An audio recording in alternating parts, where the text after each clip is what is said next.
ప్రపంచ ఎయిడ్స్ దినోత్సవాన్ని పురస్కరించుకొని జిల్లా కేంద్రం నంద్యాలలో సోమవారం వైద్య ఆరోగ్య శాఖ ఆధ్వర్యంలో చేపట్టిన ర్యాలీ కార్యక్రమాన్ని జిల్లా కలెక్టర్ రాజకుమారి, జాయింట్ కలెక్టర్ కొల్లబత్తుల కార్తీక్ జెండా ఊపి ప్రారంభించారు.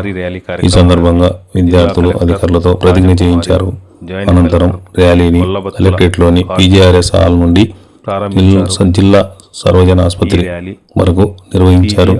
అనంతరం వారు మాట్లాడుతూ ఎయిడ్స్ తో జీవిస్తున్న వారు ఆధారపడవద్దని, సరైన చికిత్సతో ఆరోగ్య జీవనం సాధ్యమని తెలిపారు. సరైన మందులు, సమయానికి చికిత్సతో దీర్ఘకాలం ఆరోగ్యంగా జీవించవచ్చని, బాధితుల పట్ల ఏ విధమైన వివక్ష, అపోహలు సమాజంలో ఉండకూడదని, హెచ్ఐవిని ప్రారంభ దశలో గుర్తిస్తే చికిత్స ప్రతిభావంతంగా ఉంటుందని తెలిపారు.